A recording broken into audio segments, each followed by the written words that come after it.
My name is Marta González. I would like to welcome to all of you to this webinar that is titled How to Develop a Successful Business in the Olive Oil Sector. And before starting, I would like to introduce to some of the members of the ESAO team that are present today in the webinar. So we have with us Susana Romera. She is our technical director. Susana, say hello so that they can see you. Okay. We also have Cynthia Juarez. Cynthia is a tutor in the ESAO online campus. She is the tutor of the Master Olive Oil Consultant certification, and she is in charge of ensuring that all our students get out the most of the training. Cynthia, can you say hi, please? Hello, everyone. Nice to meet you. Okay, thank you. We also have Anna Rosselló. Anna belongs to the admissions department at ESAO, and today her mission will be to take note of the chat. She will be checking all your questions, and she will take notes and try to organize them so that we can answer the questions at the end of the webinar. Hello, welcome. Okay. Thank you, Anna.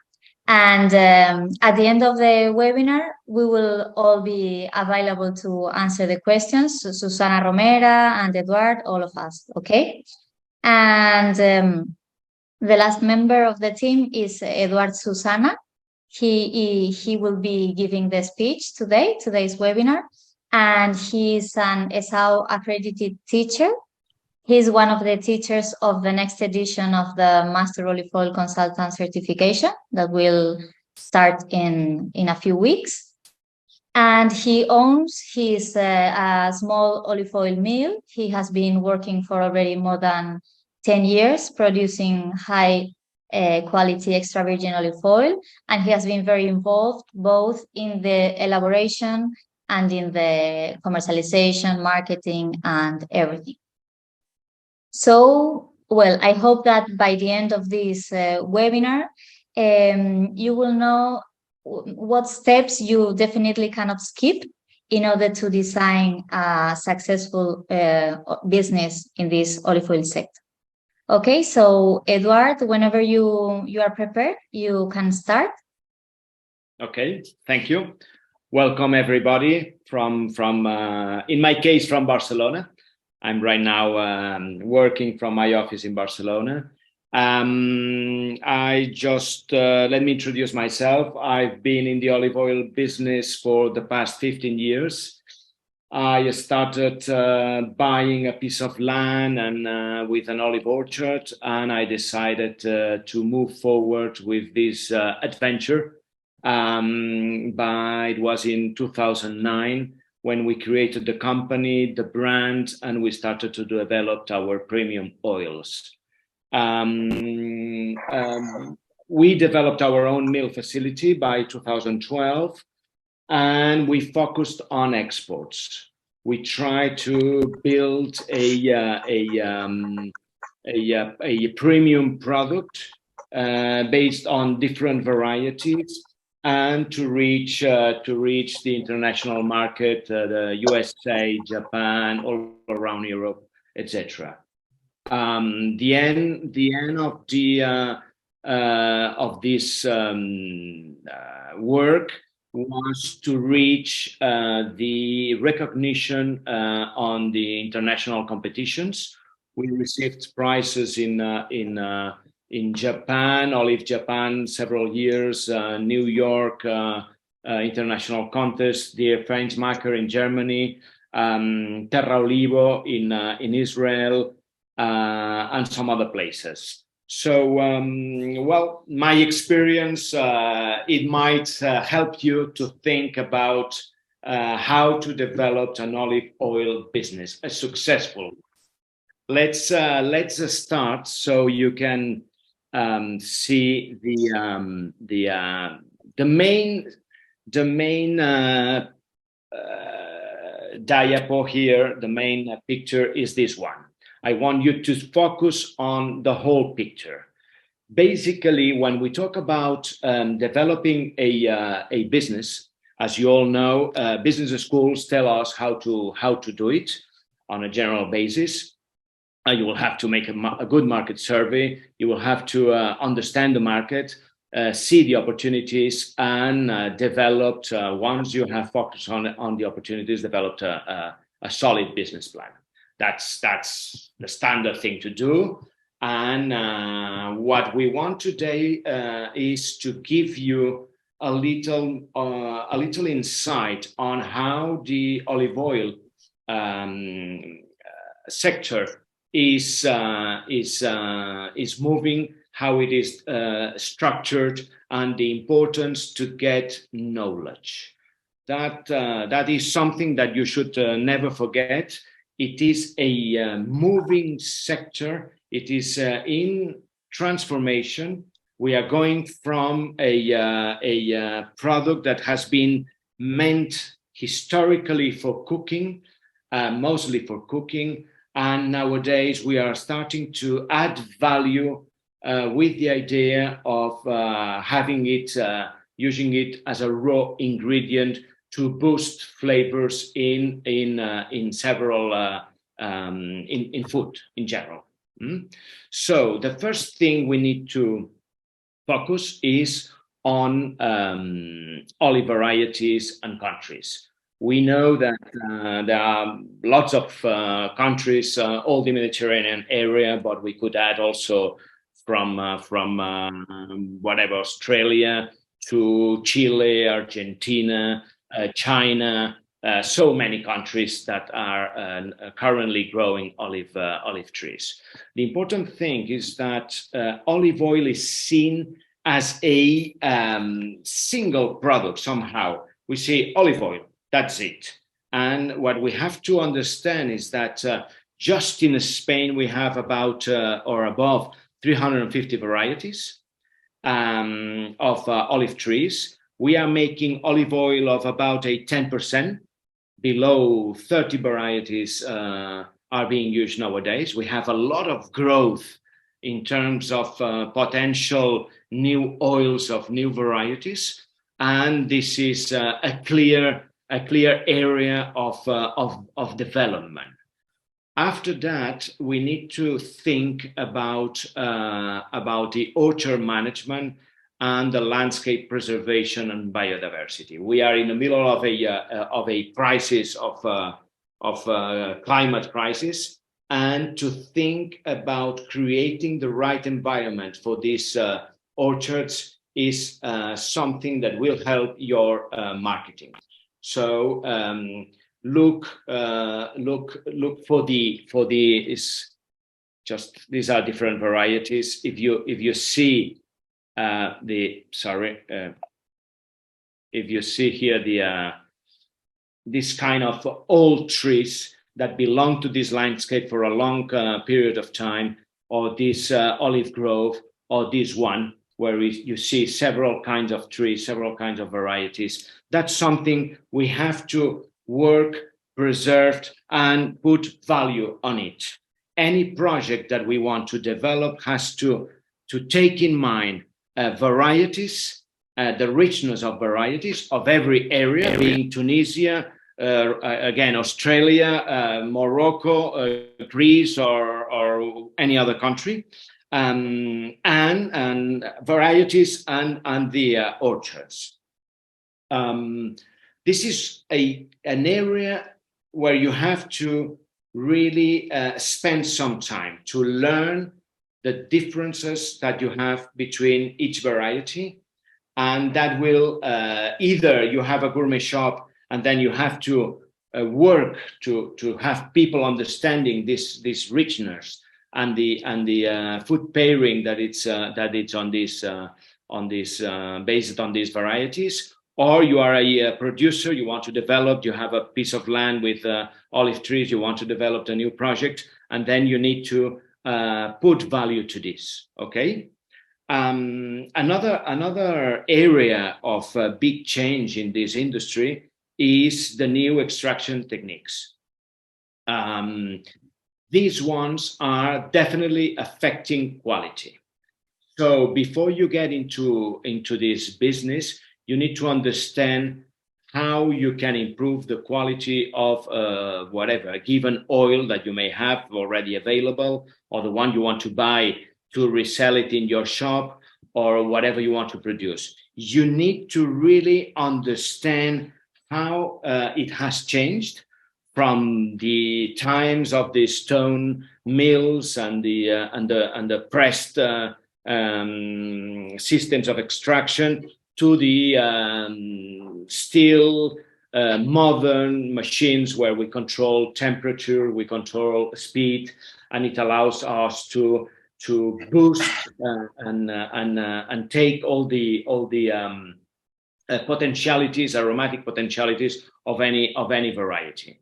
That's a very important thing to develop and to bear in mind and to know. You need to be knowledgeable on these areas so you can explain this to your customers. I find out on my experience that to talk to the customers, they love, when you talk to the customers, they love to learn things about olive oil. They love to get the picture of varieties, systems of work, the early collection, the early harvest, how this affects to the green flavors, the late harvest, how this will bring a more light and delicate oil. All this you need to be really knowledgeable. Okay, for this same reason, you will need to assist into training courses to learn how to find the nuances and the differences on high quality extra virgin olive oils. That's a very important thing, to be trained in this area of tasting. As you know, as you probably know, the IOC, the International Olive Oil Committee, which is based in Spain, has created many years ago the regulations about olive oil, extra virgin olive oil and extra virgin olive oil. Basically, what we want is to focus on extra virgin. Extra virgin olive oil is the one that doesn't have any defect, any problem. And that's where we have to focus, and to build up any project on quality olive oils needs to work on extra virgins. That's the first thing. That's why you will see in this schema, where is it? Here. Sorry about that. You will see that we talk about EVO, extra virgin olive oil. So training of your tasting, it's very important. You get knowledge on the olive oil varieties. You get knowledge on the orchard management. You need to get knowledge about how we work with this new production techniques, new extraction techniques, and then you train your tasting to find out these differences, to identify these differences. Okay. It's also important to understand what's about health as a claim in extra virgin olive oil. Anything you've listened or you've read about health claims on extra virgin olive oil is true, is basically true. Extra virgin olive oil is a wonderful product, full of antioxidants. We call them the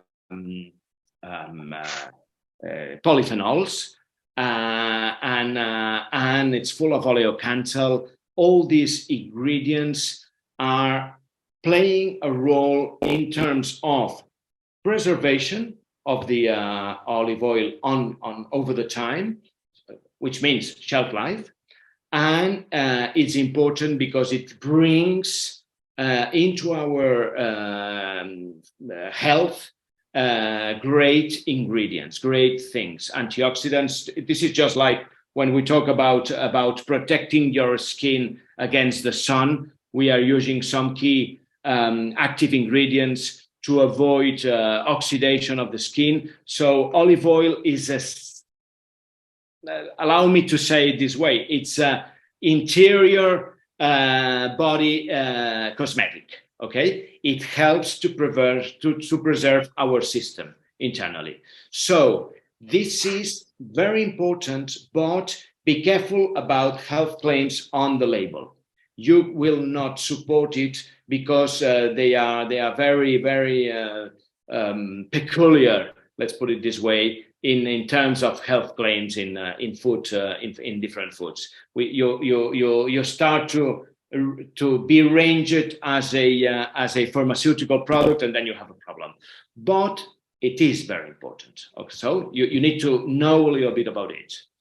The next thing that I want to mention is about sustainability. We all know that the food sector, the planet is going through a crisis, a climate crisis. We know that the food system needs to change. We need to bring in a more sustainable food system. That means that we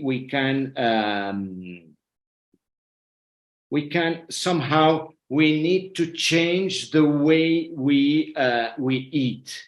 What the experts say is that nowadays we are having too much protein of animal origin, and we need to change this pattern.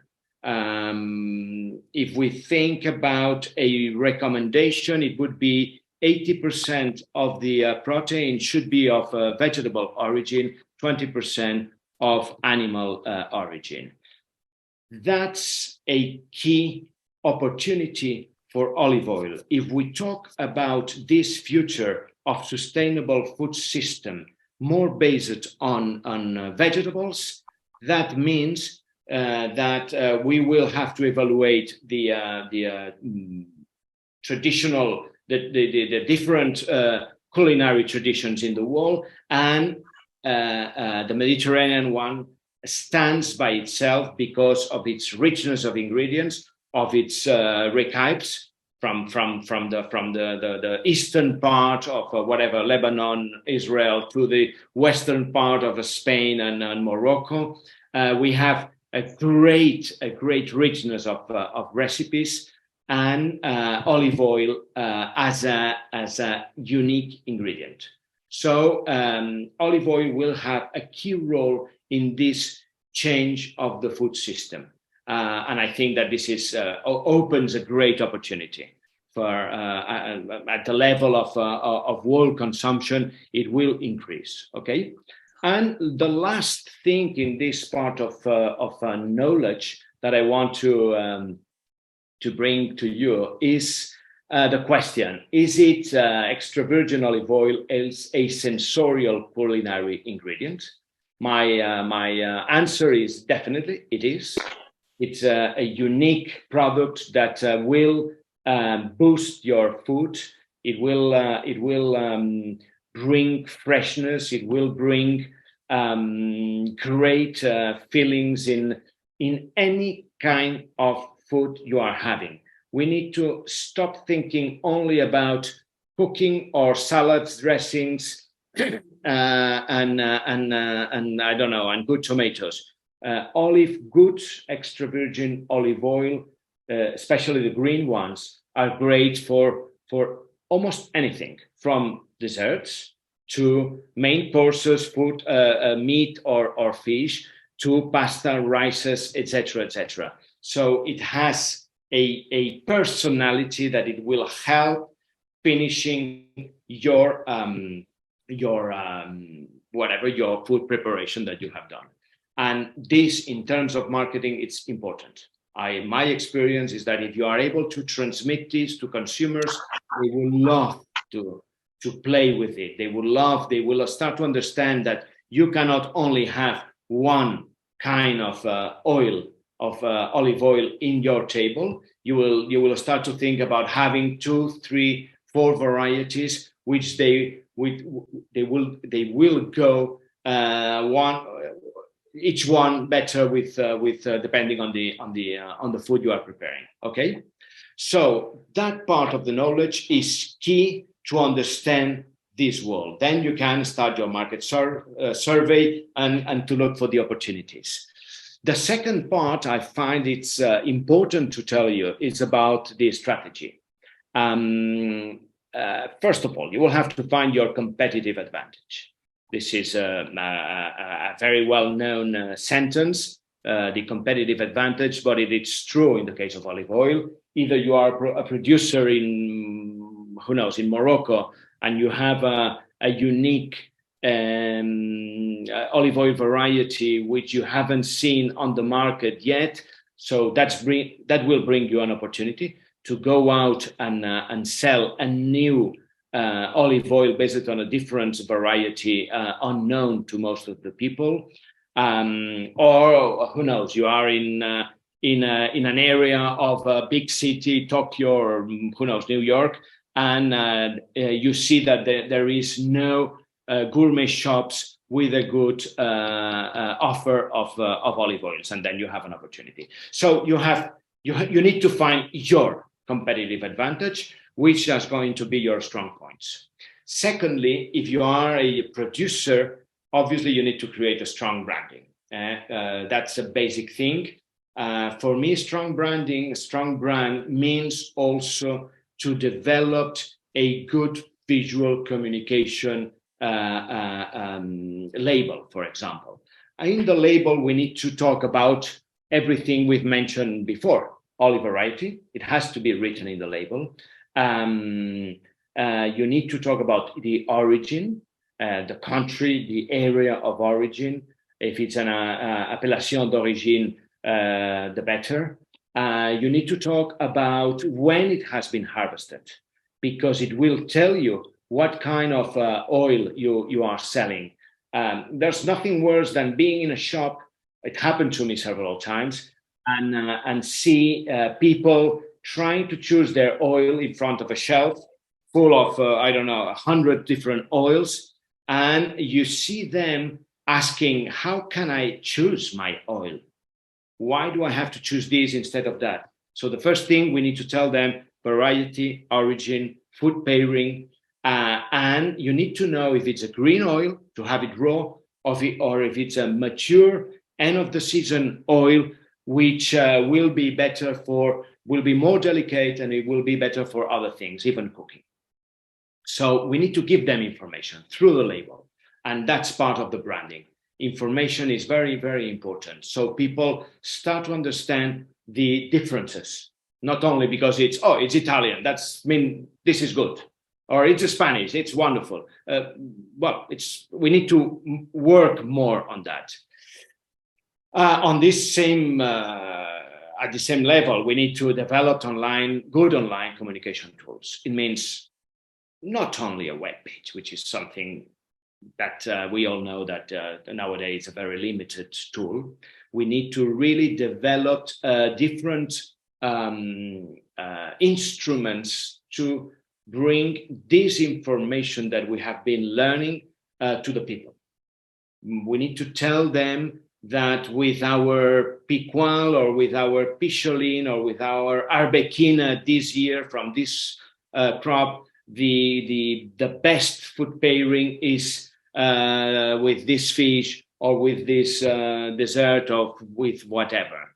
You need to translate this. You need to transmit this to the customers. And to be close to the customers means to get good communication tools, being blogs, videos, whatever instrument you may think about. And together with this, I already mentioned it, you need to find with every extra virgin the best food pairings. This is something that it can be done year by year, or depending on the varieties, you will see that it remains somehow the same over the years. It depends on the crop, on the harvest. We will have years where there are three things we need to look into a good olive oil. First of all, the aromatic complexity and the aromatic intensity of the variety, and the bitterness, that the sooner you will harvest, the more bitterness you will find. And the third thing is pungency. Pungency is a key thing in good extra virgin olive oils, but we have to master it. At the end, we need to find a harmony between a balance between maximum intensity of aromas and flavors and a balance bitterness and pungency. Okay, so for this, once you learn to master these nuances of each variety, then you can think about food pairing. Okay, and to finish with this, it's important that once you are convinced of your product, send it to international competitions. And test it. So get your product tested to see how the experts react to your quality, and it will tell you if you are doing a good job or you still need to improve. It took us, in my case, it took me 3 years of since I started the project, 3 years of using different mills in the area. I used 3 different mills until I realized that with those very big extraction lines, we could not really develop all the variety potentials. So we decided to build up our own mill. That's a must to understand what you do. The second thing, it took me another 3 years to reach my maximum quality and send the products to the international competition. The first one was in 2015. We won a gold prize in the New York international competition. And from then on, we have been sending samples to different competitions with very, very good results. So you've got the knowledge. You need to train. You need to spend time. In my case, before I started the business, the 2 previous years, I was reading any paper that I could find on olive oil. During the weekends, I spent lots of hours reading and Googling about olive oil to get the big picture, to see how are the Californians handling quality? How are the Italians doing this? What's going on in Turkey? What's going on in whatever, even in China, that they are planting new orchards. So with that, it will help you to understand, and then it will help you to decide your strategy. Once you have this clear, then it's the time to build your organization and to develop your business plan. Okay. Again, train a team, get people well trained. You need a structure that helps you to reach your goals, and obviously you have to think about the consumer with the right communication tools. You need to help him understanding that why he has to buy 3 or 4 varieties that year, because for them it's so easy. Oh yeah, I have a bottle of beautiful olive oil. That's it. That's his idea. It's a very simplistic idea. So we need to be able to tell them, no, you need to think about. Let me put the example. Just as our elder brother for the olive oil business is the wine business. I always say that we need to learn about. We need to check out what the wine business has been doing over the years. They have lots of varieties. They have lots of food pairing. They have been able to master coupage, different coupage with different food pairings. And nowadays, most of the people will know that a white wine will not be good for a sirloin steak, and most of the people will know that with a powerful red, well-structured wine It's a nonsense to have a nice white fish baked at the oven. So in the case of olive oil, people don't know that we have a good piqual, that it will be wonderful for red meat as a touch, as a final touch, or a good arbequina, that it will be great with a medium intensity to add into a white fish. But don't add a piqual, because piqual will overwhelm this fish. It's going to be too powerful. In the case of wine, we already know a little bit about it. In the case of olive oil, we need to tell people. We need to explain that. Okay. What else? Think about the market. Think about where you want to. This is a empeltre.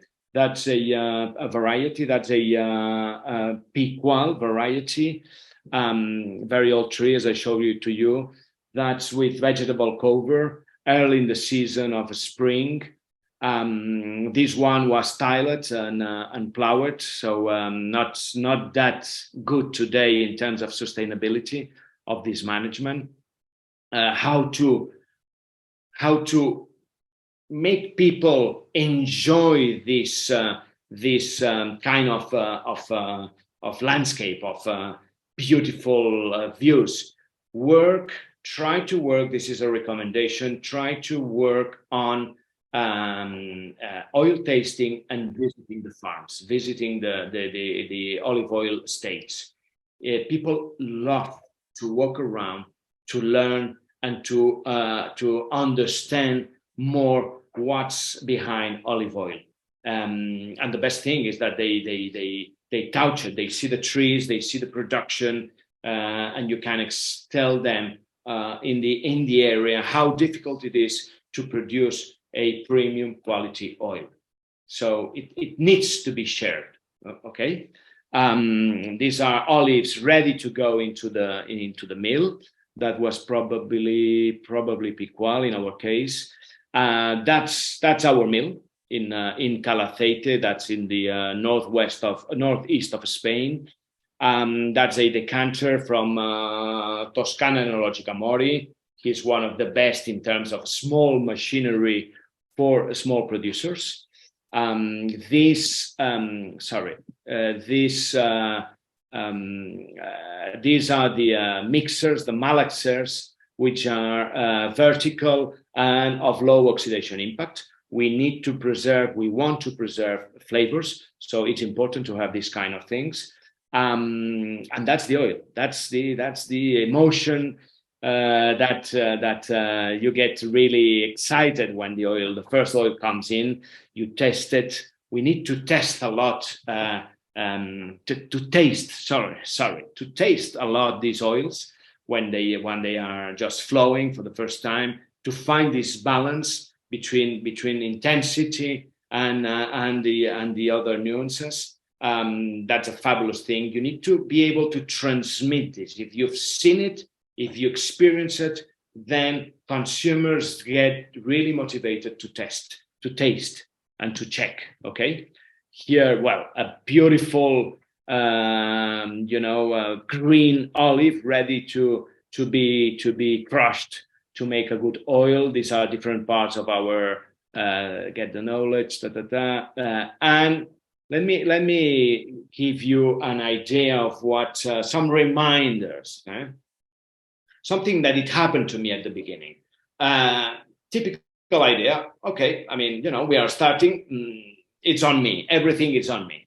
You developed a one-man show. You are the producer. You are the whatever. You are at the mill. You want to export. You travel. You go to fairs. You prepare yourself. But at the end, it doesn't work. You need a minimum structure. Try to. I know that sometimes it's needed just to start with. You will need to do it all but try to have this as a very short time period, because you can be trapped on this one-man show thing, and then you are not increasing your sales because you are not there, you are not enough visiting customers, you are not you are not having presence on the world fairs, world food fairs. When you are producing in the last quarter of the year, then you are not marketing your product, which is the key thing. By November, December, you should be on the road marketing your product, and somebody else has to stay at the mill making the last part of the season crop. Okay.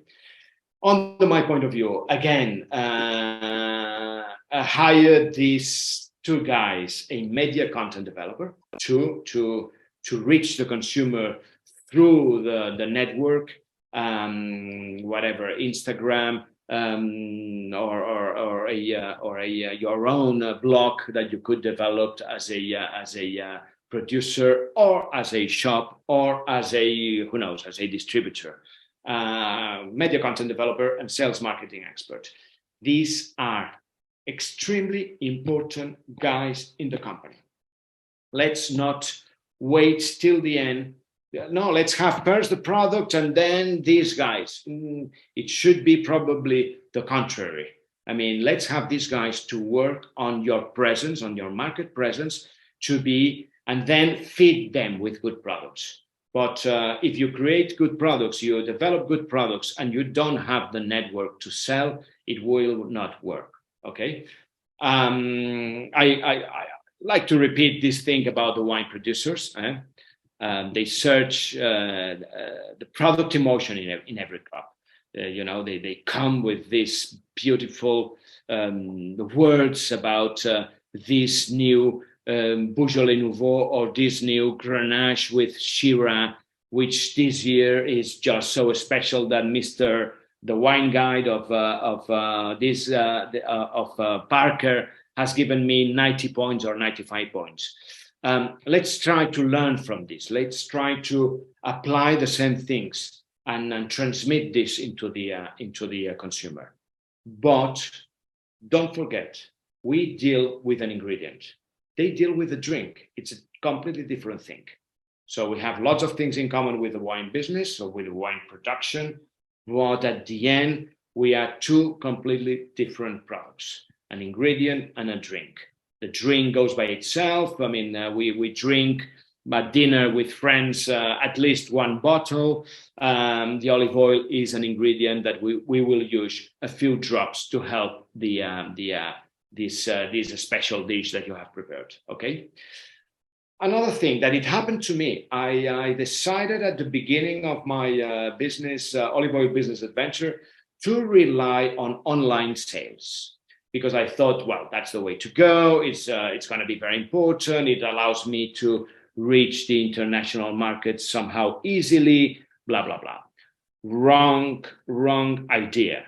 Evo extra virgin olive oils requires most of the times a product prescriber. You want to be informed about this guy that is making this special oil in this little corner of the island of Crete, or that remote area in Spain. And the seller, the shop will have to tell you how to have it, how to enjoy it, etc., etc. And if you have a shop around, you buy at the shop, not online. That's for sure. I remember talking about this with the director of the Culinary Institute in New York, that he was very clear: forget about online sales unless you have a very, very well developed brand, and everybody knows you, and then you can be all over, just as you could sell Chateau Lafite without problems. Okay. And last thing, invest on education. We are talking about getting information, about getting knowledge. We need to invest on education. As in any business nowadays, we are all thinking about different masters and degrees and things that we can do. In the case of olive oil, there is a lot of things to do. There are a lot of things to do. And if you invest on education, if you invest on learning how huge the possibilities in this business are, you will be successful. That's for sure. People love to hear about olive oil, love to learn about olive oil, and not much more. I mean, I don't want to get Marta. How are we doing? It's half an hour, more or less. I think Yeah, a that little bit more, but it's great. Thank you very, very much, Eduard. Thank you for your generosity, for sharing through ESAO your knowledge and your passion. And I've seen that the chat has been quite active. So thank you to all of you for participating. And there are quite a few questions. So before starting with the questions, I would like to dedicate a few minutes to talk about the Master Olive Oil Consultant certification, which is the highest degree that can be obtained through ESAO, through the Olive Oil School of Spain. And it's specifically designed for entrepreneurs that have already invested in the olive oil sector or are planning to invest in this sector. And as Eduard said in his presentation, the first step to ensure the success of the business is to get the knowledge. So we have been, well, the Master Olive Oil Consultant certification already have some years of life, and we have been improving all the content and everything. Now it's 100% online, except for an optional training that can be done during harvest period in an olive oil mill. And the content of the certification covers the whole olive oil value chain, so that you get really a deep and a complete understanding of the sector, so that you can take decisions and correct investments. So we start, it's a double degree. So it includes the olive oil sommelier certification plus the Master Olive Oil Consultant certification. This means that we start with olive oil tasting, which is crucial because it's the product. So the first thing that we all need to know is in depth our product, which is the olive oil, extra virgin, virgin, or whatever we want to commercialize, whatever is our business model.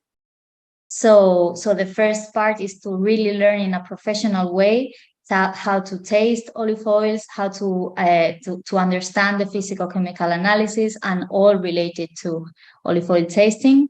And then we continue with specific content about the olive growth management, about the elaboration, as Eduard also talked about these topics, how important is to know in depth about them to take all the business decisions.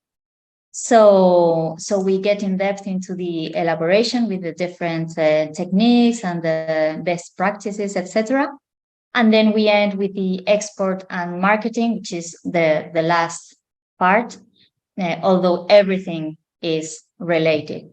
And it also includes a final project. The idea, all our students, all of them is people that is already working, maybe designing their project in the olive oil business, or they already have a business in this sector.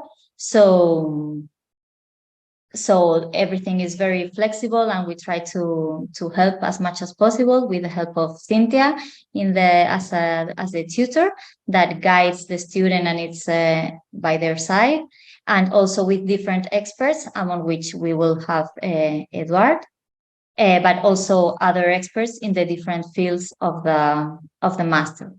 So we will have the next edition closes registrations in just 2 weeks.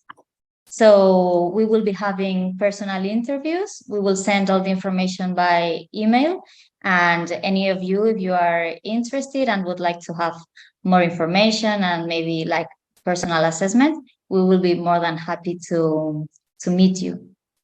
Okay. So that's it. And then I would like to pass to Anna so that you can start with the questions. Okay. Yes, we have many questions. So let's start with the first one. First question is from Thalit, and this question is for Edward. Edward, can you see the chat? The first question is, what constitutes a small olive oil mill, Edward? How many kilograms or tons per hour can you process? Well, obviously, it all depends on the point of view. under my point of view, the small olive oil mill is something meant not to work with large volumes. And when we talk about that, it can go from crushing 10,000 kgs to 500,000 kgs. This means that you can work with machines that are able to process from 200 kilos per hour to 1,000 kilos per hour.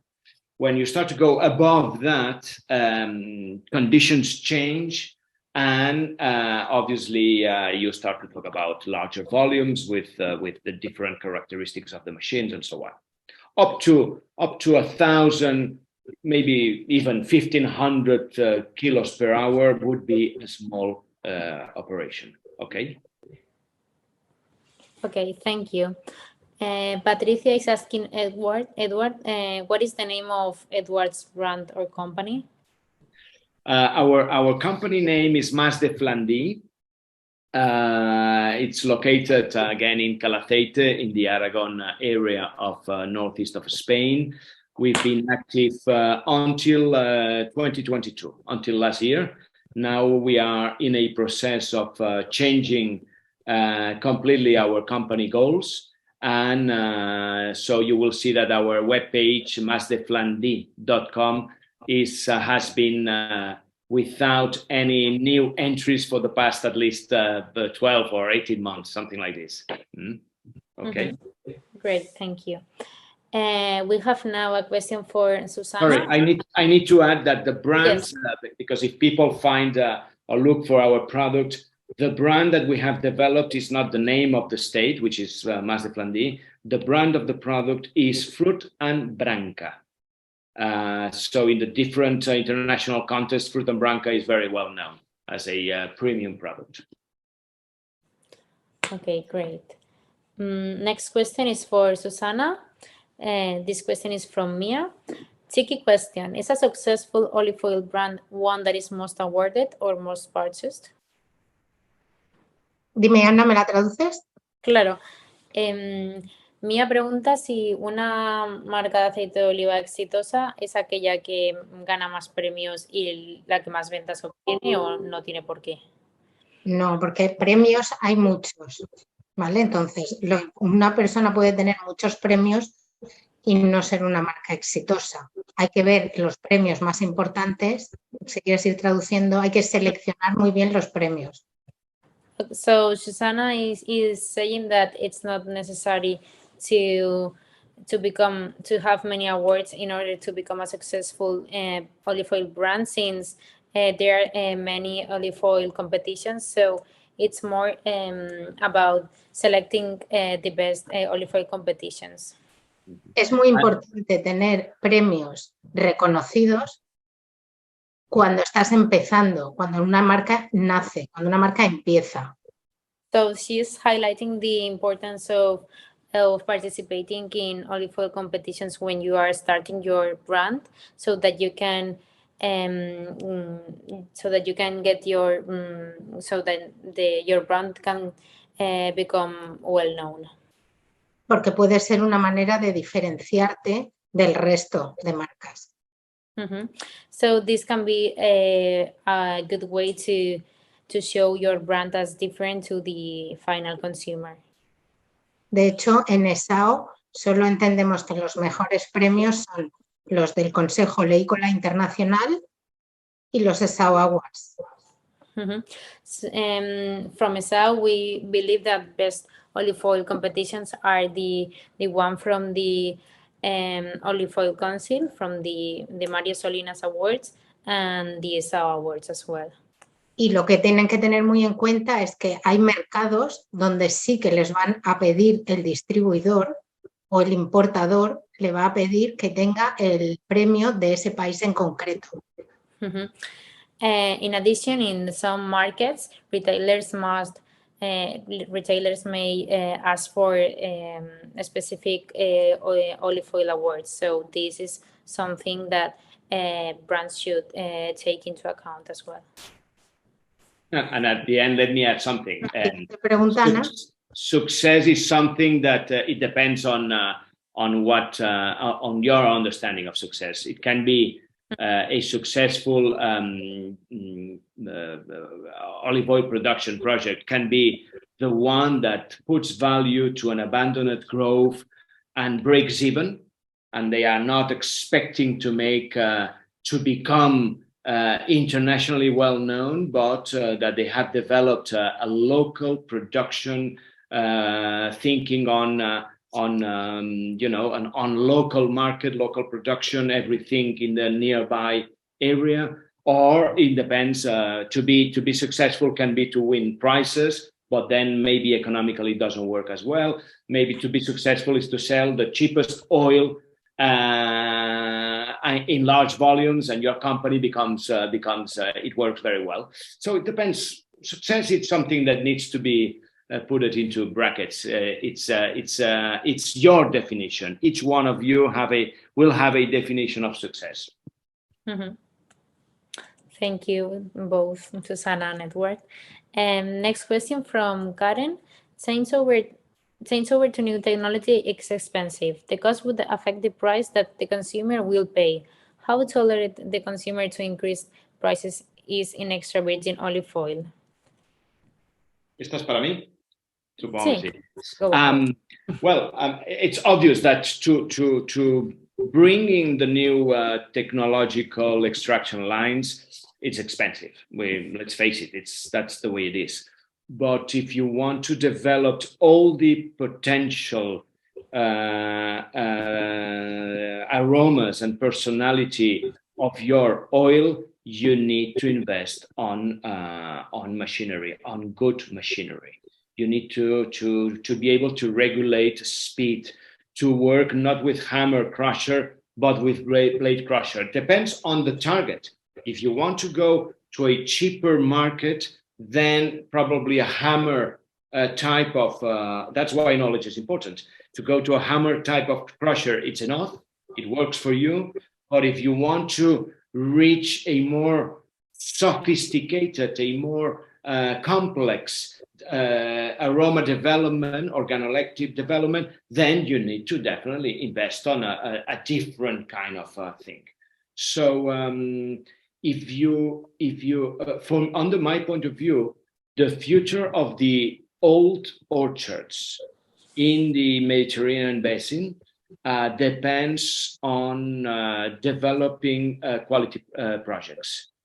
If you plant super intensive olive orchards, then you are working for another market with different price range. But to keep a landscape, a territory with old trees needs to go into the quality direction. You need to invest. And on this sense, let me add something. Share it. Don't become a single producer. Share it with your neighbors. Develop a joint project. This is something I know it's very difficult to develop joint projects, but it's part of. In Europe, they are telling us you need in the agricultural field. You need to join, to become a group to develop projects, because unless you do that, you will not be able to find the right investment tools. Great, thank you, Edward. Another participant is asking what quantity of oil would be an acceptable amount to enter the export market? It depends on where you want to go. Again, if you go to the USA market, many distributors will tell you, that's the first question. Are you able to supply me, I don't know how many, hundreds of thousands of liters? Then you know that if you are a small producer, that's not your market, that's not your place. But you could have, first of all, locally in your own country and in the neighborhood countries, a way to sell your small production. Small production can range from 2,000 liters for a very, very small thing to 10,000 or 40,000 liters. So It all depends on what you are able to do. If you have a higher price, you will have a more value-added product, and it will help you to sustain the business. At the end, what we need is to have a sustainable business. I don't know if it answers your questions. Okay. Next question from Thailed. Your first slide talks about being consumer-driven as an organization and focusing on EVO, which we do. How much time and effort do you spend educating your consumers? Do you use combination of free and paid education opportunities? Can you speak about your approach in this regard? Sorry, can you say it again? Because I lost a little bit. The question is, how much time and effort do you spend educating your consumers? Do you use combination of free and paid education opportunities? Can you speak about your approach in this regard? Yeah.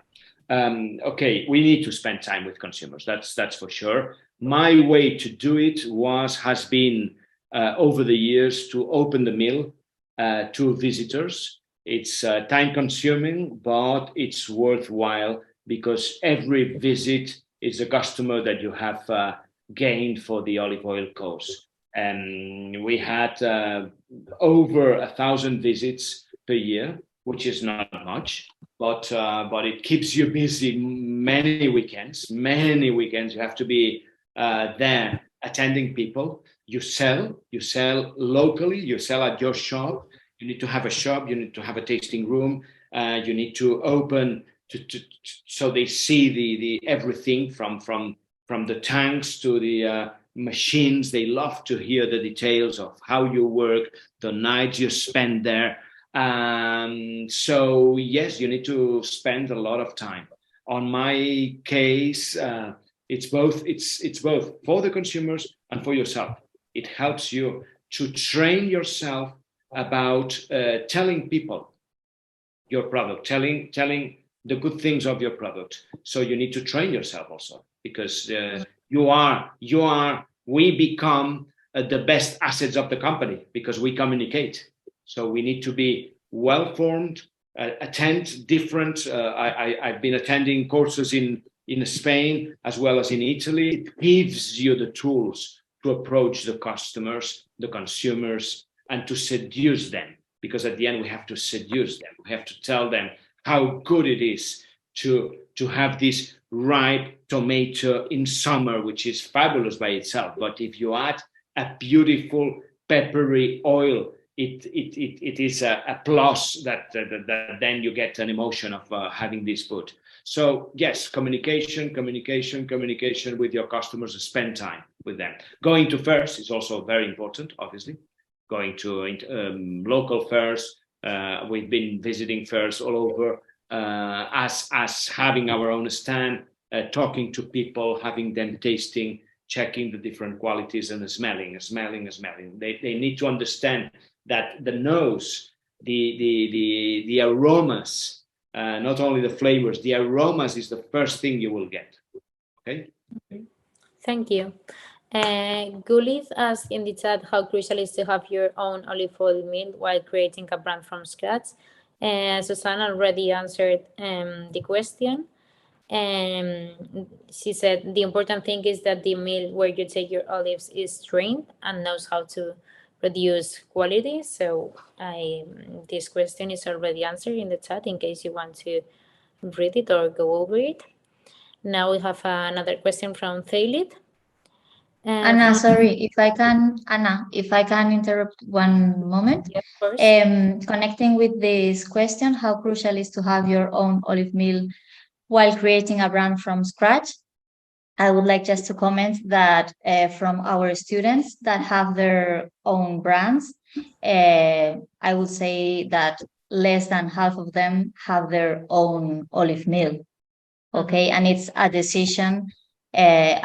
Because many of them, when they start their training, sometimes they already have an olive crop, okay, and they get trained in order to take this decision and see if it's a good decision to build their own olive oil mill or not. And that's that's an individual case. They have to decide on an individual case because each case is different. So yeah, it's not necessary. I agree with you, Marta. The point is that nothing's perfect in life, as you know. So in terms of the quality of your product, it can definitely make a difference to have your own mill. Definitely can make a difference. But you will pay a price in terms of the amount of effort you have to put onto this mill. And you might not be enough time on the road. So you need to find a balance. If you have a good mill facility around you, use it. Don't make the investment of a new mill on your own for you. Just find a balance, as always. It's a matter of balancing the decisions, because the adventure of having a mill, it's a wonderful one, but it's extremely time-consuming. Mm-hmm. Thank you. A question from Thailand. From a sustainability perspective, do you think it is better to bring people to the food, or the food to the people? Does oleotourism play a role in your business? How is that supported by your local legislation? Well, I mean, we all know that tourism is a main engine, business engine worldwide.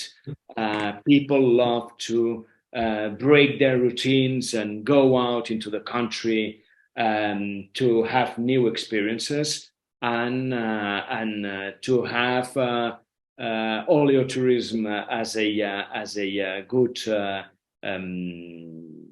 offering in terms of experience is a wonderful thing to do. You have it with wine. People love to go visit cellars and do wine tasting, and they buy. The same is true for olive oil. It helps a lot. It becomes a significant percentage of your sales. At the end, it brings you great margin, and it helps you positioning your brand, definitely. Mm-hmm. Thank you. Next question. Denitza is in the Spanish market, and she has a question. My main concern is my price compared to the other brands on local level. How to fight with big names and with high quantity with low prices when I have high zero price on my Evo brand and I want to break with a small profit?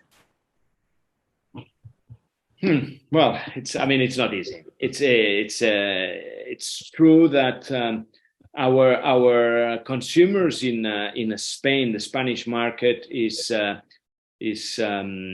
market where people know everything about olive oil. They think they know everything about olive oil. The truth is that it's been a market where cooking has been maybe the most important use of olive oil over the past so many years. So now we need to develop a new approach. Knowledge, again, you need to think about varieties, the way you work them, the way you develop the aromatic potentialities, in order to convince them to pay an extra price to have on the table this superior ingredient that you will have to add a few drops into your dishes. And the idea in Spain is that it's a nonsense to pay 20 euros for half a liter of olive oil. I completely disagree. The future of this sector is when people will start to understand that besides buying cooking oil, they will have to get a few bottles per year. Depends on if it's a single person family, or if it's a larger family or a larger group.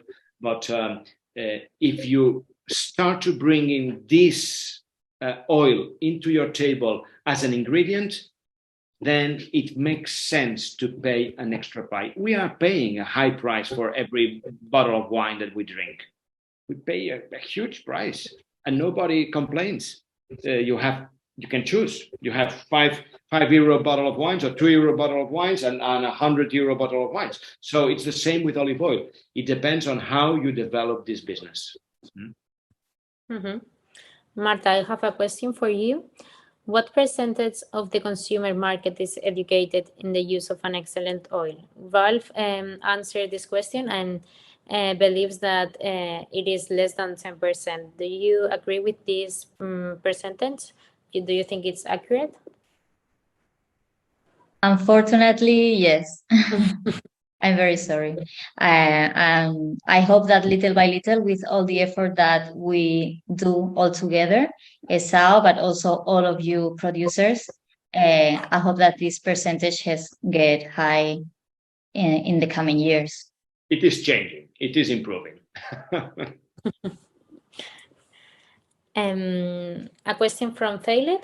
We have just a month of harvest to go in Australia and are finding that there is only very mild flavor in any kind of figo this season, whether it's early or later harvest, due to growing condition. Could you answer this question, Edward? Sorry, again. I lost it. We have just a month of harvest to go in Australia and are finding that there is only very mild flavor in any kind of Evo this season, whether it's early or later harvest, due to growing conditions. So the question is, when is it going to be more?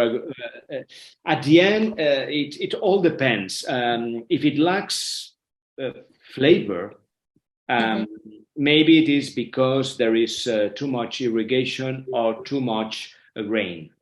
The amount of water in the olive oil, in the olive, will diminish, will dilute polyphenols, and you will lose properties. You will lose flavors. You will lose properties.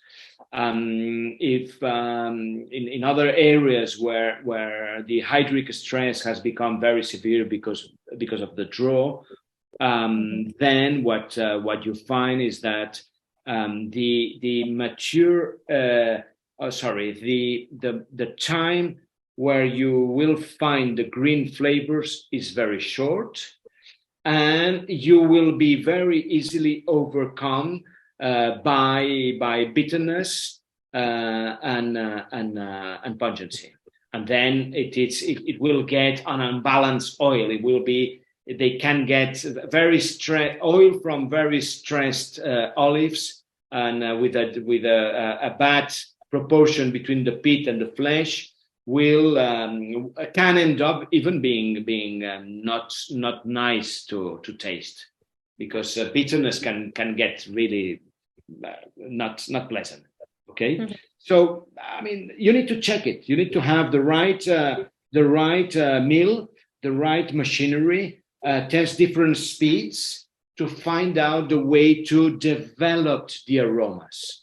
But again, if there is lack of flavors, most of the time it is a matter of excess of water, according to my experience.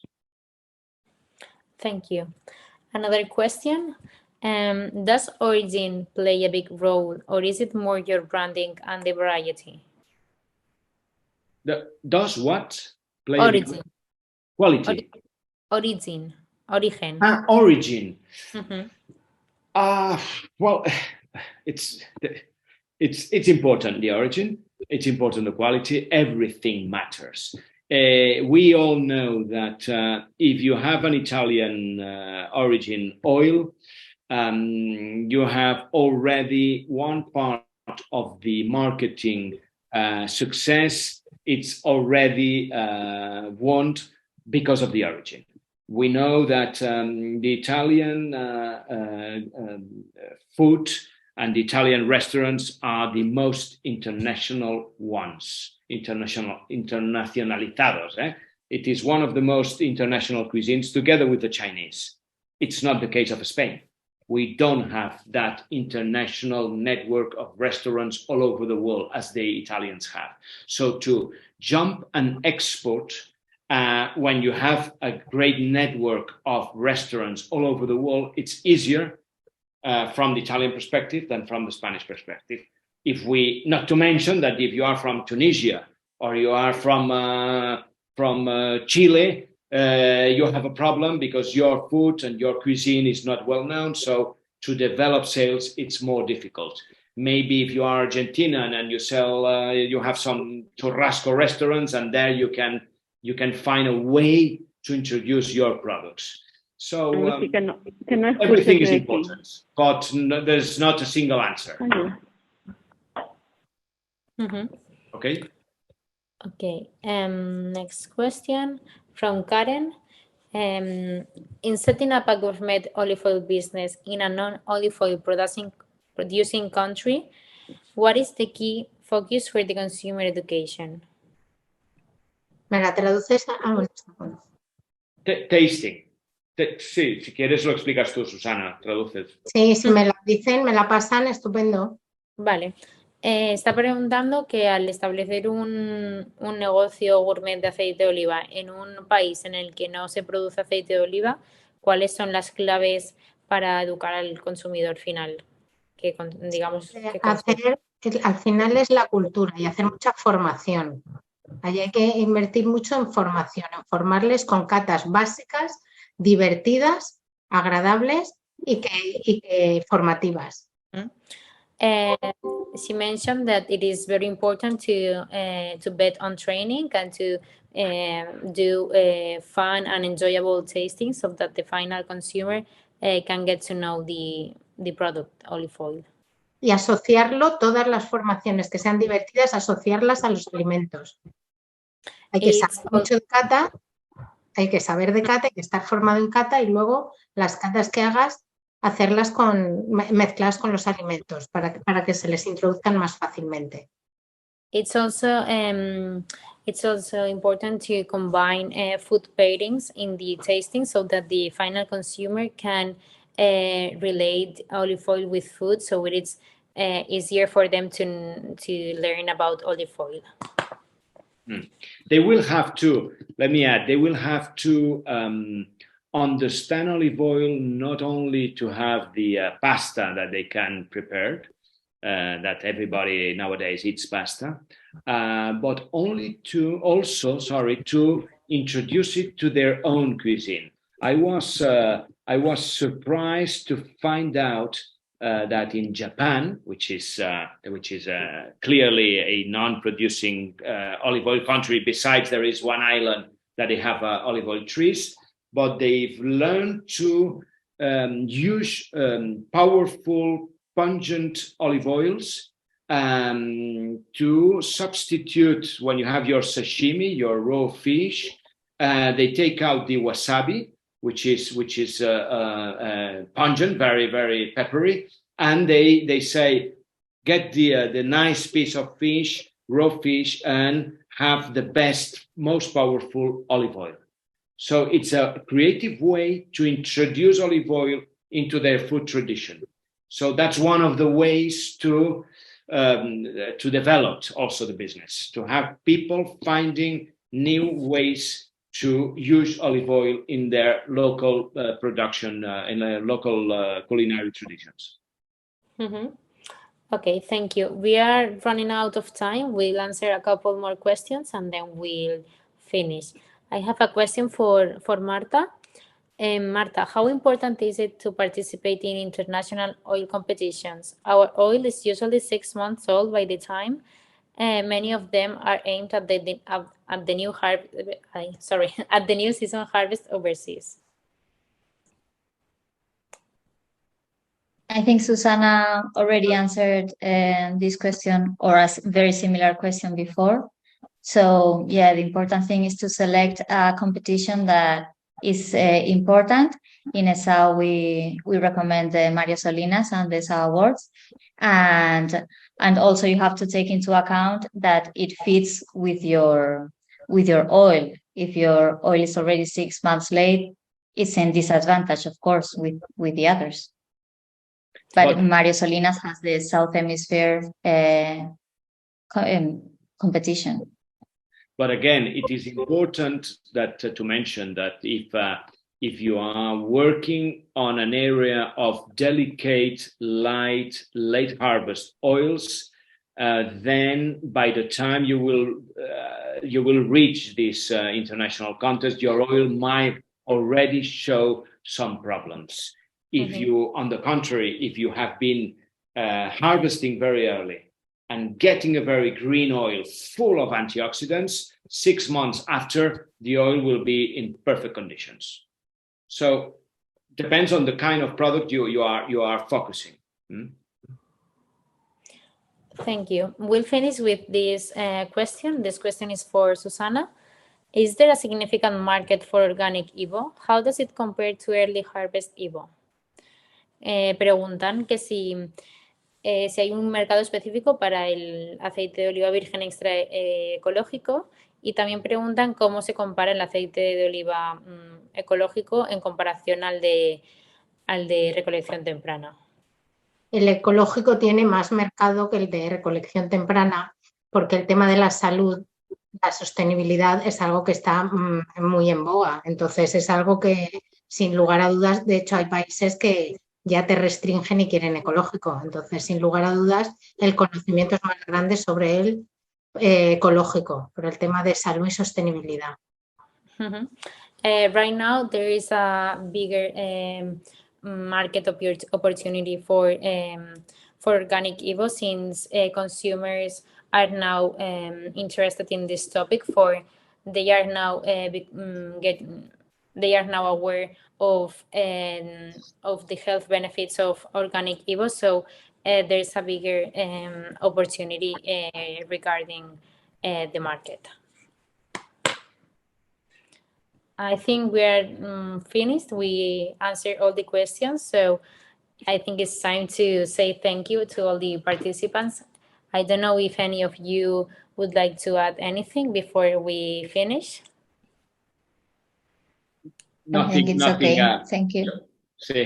Besides saying thank you, just it is a wonderful area to jump into.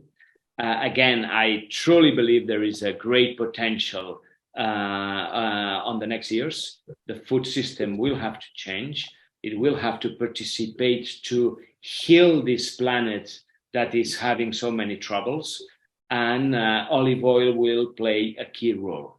So welcome to this business, because it's a promising one. Not an easy one, but nothing's easy.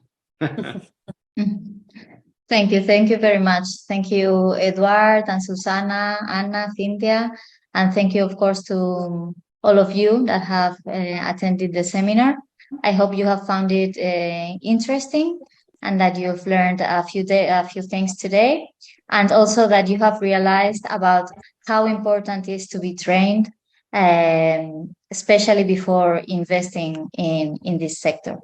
So I hope to see you soon, and thank you very much. Bye. Thank you, everyone. Bye-bye.